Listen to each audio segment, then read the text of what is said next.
There's a type of person who walks into a room and immediately starts assessing what's wrong with how it's being run, who finishes other people's sentences in their head before they've even started, who genuinely cannot understand why everyone else is moving so slowly.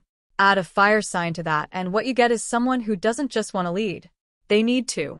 And they will find a way to do it whether anyone gives them permission or not. I'm Jhonna. This is Jhonna Unfiltered. We're continuing the ENTJ Zodiac series today, and we're starting with the fire signs: Aries, Leo, and Sagittarius. Quick disclaimer before we get into it.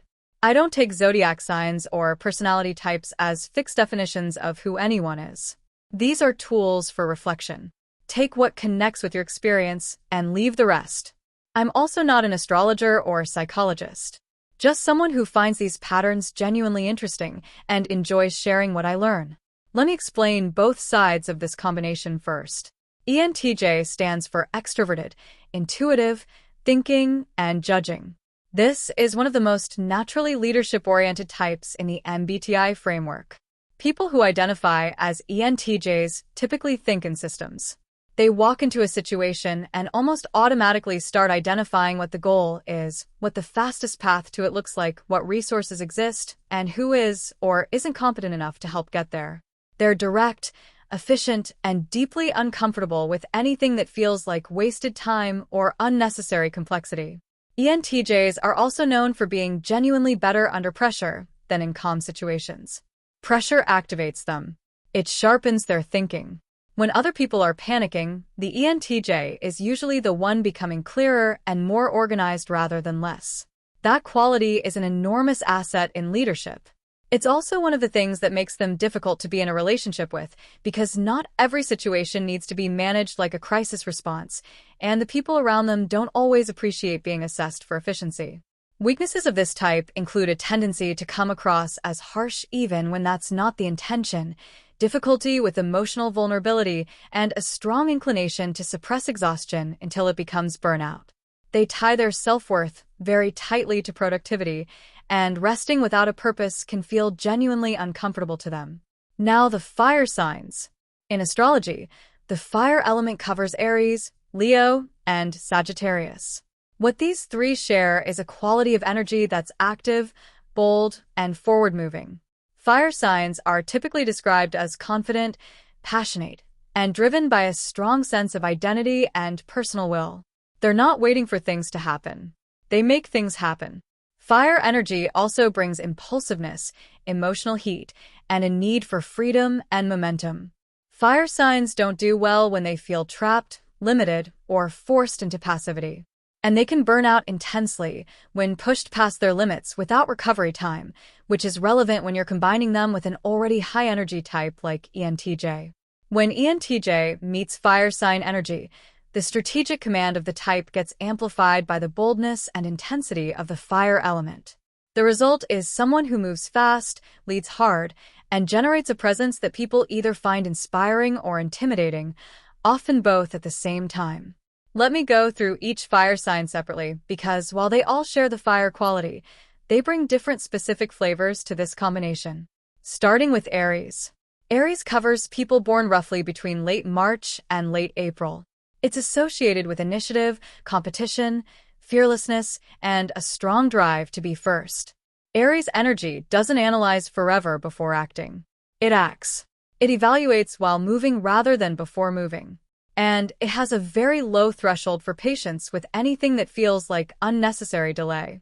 The ENTJ Aries is probably the most action-oriented version of this type.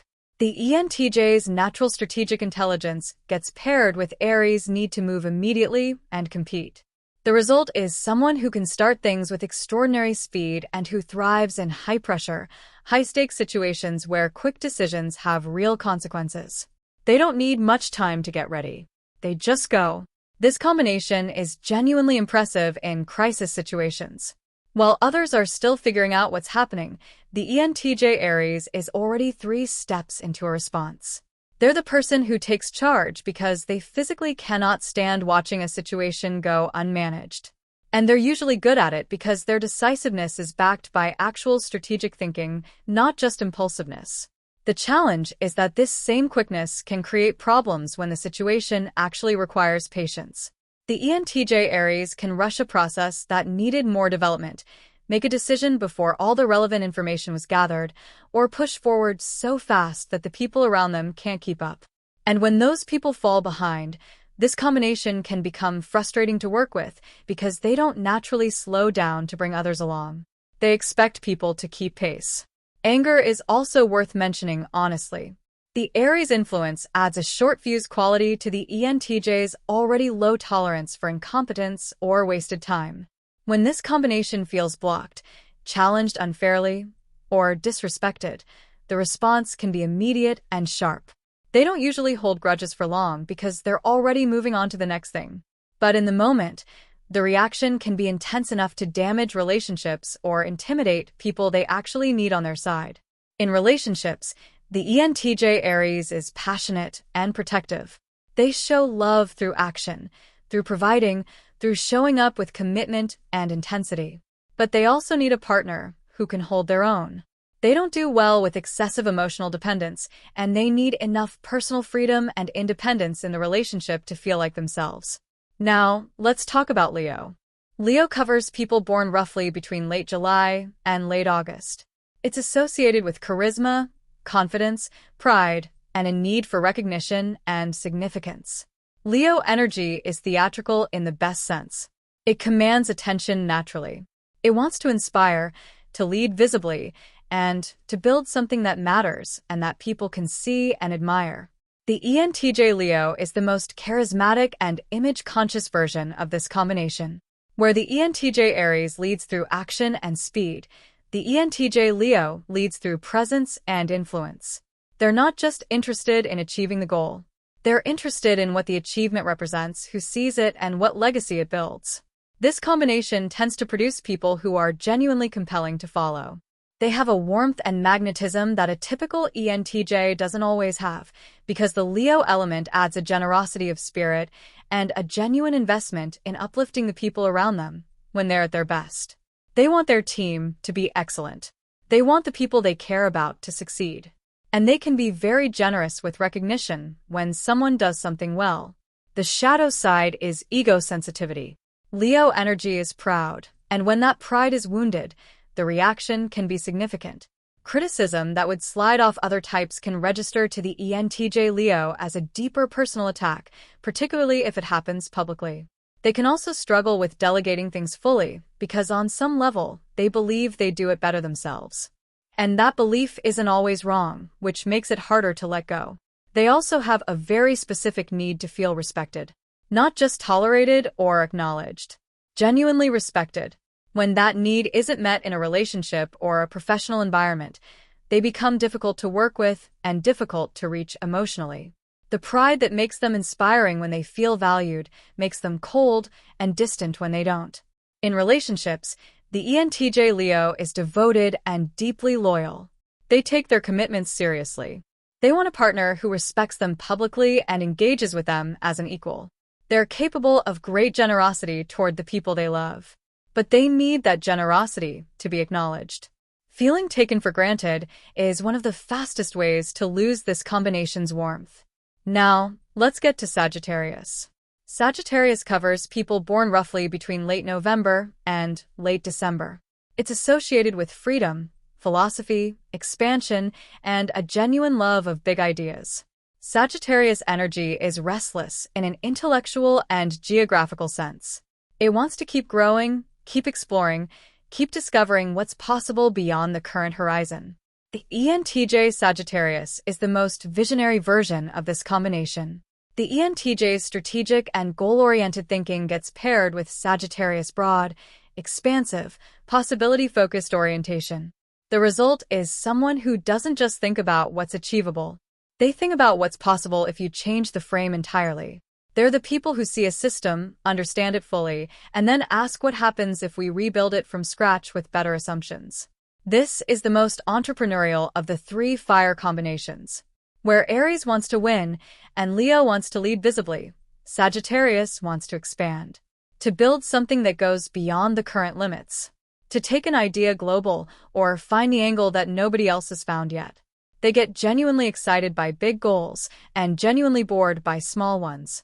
They're also the most intellectually independent of the three. Sagittarius doesn't defer to authority just because something is established. The ENTJ Sagittarius will assess an idea, a system, or a person based on whether it holds up under scrutiny, not based on its status or tradition. They'll disagree with experts openly if they think the expert is wrong, and they're usually willing to argue the case at length. The challenge is follow-through and focus. Sagittarius energy loves the beginning of things. The vision, the excitement, the sense of unlimited possibility. The middle, where things are harder and less interesting, is more difficult. The ENTJ's structural discipline helps with this, but the Sagittarius restlessness can still pull this combination toward the next exciting idea before the current one has been fully realized. They're also the most freedom-dependent of the three. Restrictions, rigid structures, or environments where their intellectual independence is suppressed are genuinely distressing to them. They need room to think, to explore, and to make decisions based on their own assessment rather than someone else's rules. In relationships, the ENTJ Sagittarius is fun, honest, and genuinely stimulating to be around. They bring ideas and energy and a sense that life should be going somewhere interesting. But they need a partner who values independence and isn't threatened by their restlessness. Possessiveness or emotional dependency tends to push them away rather than keep them close. Looking at all three fire combinations together, the shared quality is a refusal to be ordinary. All three versions of ENTJ with fire signs have a very low tolerance for mediocrity, whether that's in their work, their relationships, or themselves. They hold high standards, and they apply those standards consistently to everyone around them, which can be inspiring or exhausting depending on the situation and the person. They all also share a specific internal struggle that's worth naming directly. The struggle between doing enough and actually stopping. These combinations tie their identity very closely to movement, achievement, and competence. Resting without a purpose doesn't feel restful.